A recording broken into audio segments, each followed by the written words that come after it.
So I'm cranking away on my new rock bouncer build, and I thought, gee whiz, I should turn on the camera so you guys can be involved in this one as well. Some of you actually in my last video were commenting because you saw a hint of this in the background. What is that orange cage? And actually I've acquired it from my friend Luke from One Too Many RCs in a trade that we did. And you know, I've had cages before, Black Sheep Customs. I do have one of those cages that I'll be building up shortly. But when he showed me this cage and he had it powder coated in a beautiful bright neon orange, I immediately fell in love. So I thought I would build it off camera, but then once so many people actually had asked in the last video or on my Instagram to please do a video on it, I thought now would be a good opportunity to turn on the camera and get you guys involved. Look at this. This is your classic rock bouncer style. Well, what should I even say classic? Because these things have been evolving so much. You guys may know one of the channels I support of full-scale rock bouncers is Mad Ram 11, as well as Busted Knuckle Films. They all do some pretty crazy things, right? That's where I was introduced to Tim Cameron through those videos a long time ago. Just an icon in the full-scale rock bouncing world. Now, to do it justice, I want to ensure that you know, I build one that's fairly muscular, got lots of beef and power, and it's going to take me some time to get the parts in that I want for it. But everything is already on the go.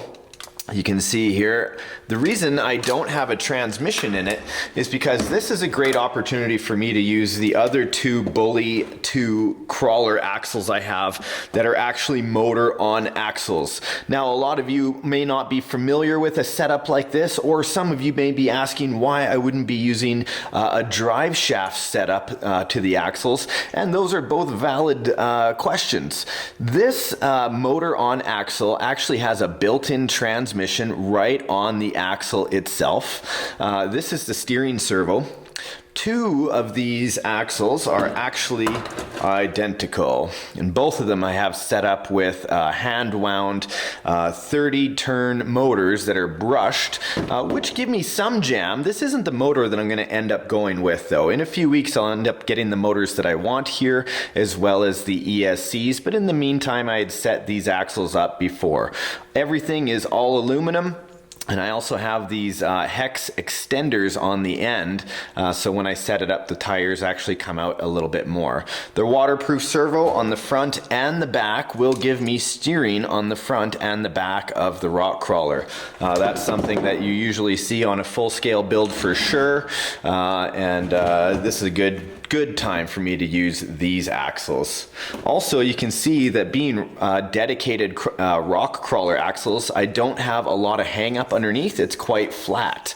Yeah, nothing's underneath there that's going to give me a problem. Now I can probably make a skid plate just to go over this little area right here where it may get caught up on the rocks, but at the moment I'm not overly concerned. Viewers of the show may ask, they say, hey, haven't you used these axles before? And the answer was yes. In my vintage Tonka Winnebago, I also have two of these axles set up because they really are great crawler axles. Now, I know a setup like this does not have a drive shaft. Now, really, let's look at the Black Sheep Customs cage that I have. I never did quite get through it because I wanted a different suspension setup. This one here actually has the drive shafts, and I'm actually going to be swapping out these links today for the links that are on this cage that I have here. These ones are actually much thicker than the ones I have over there, and will end up being stronger in the long run, especially for all the power that we have.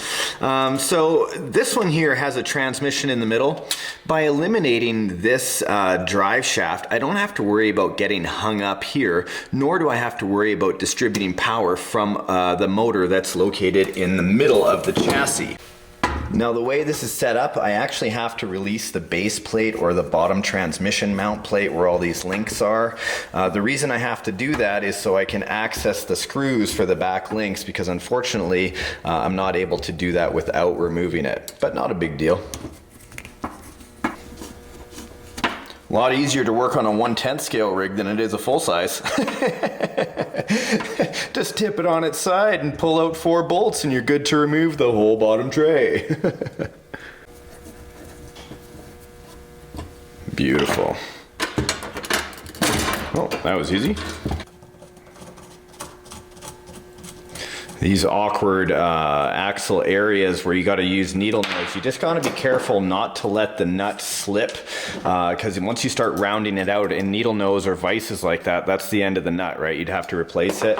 Lots of other people have different methods. It's just I use what I have on hand.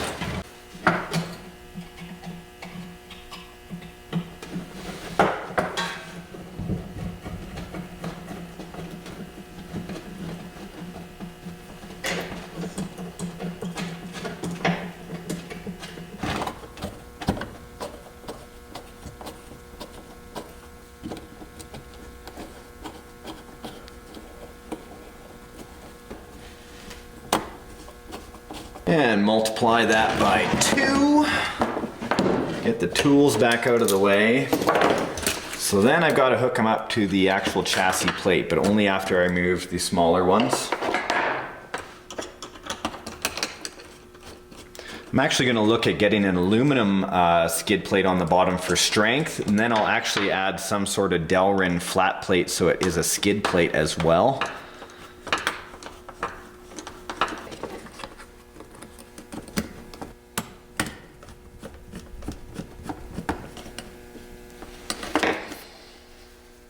Something's wrong.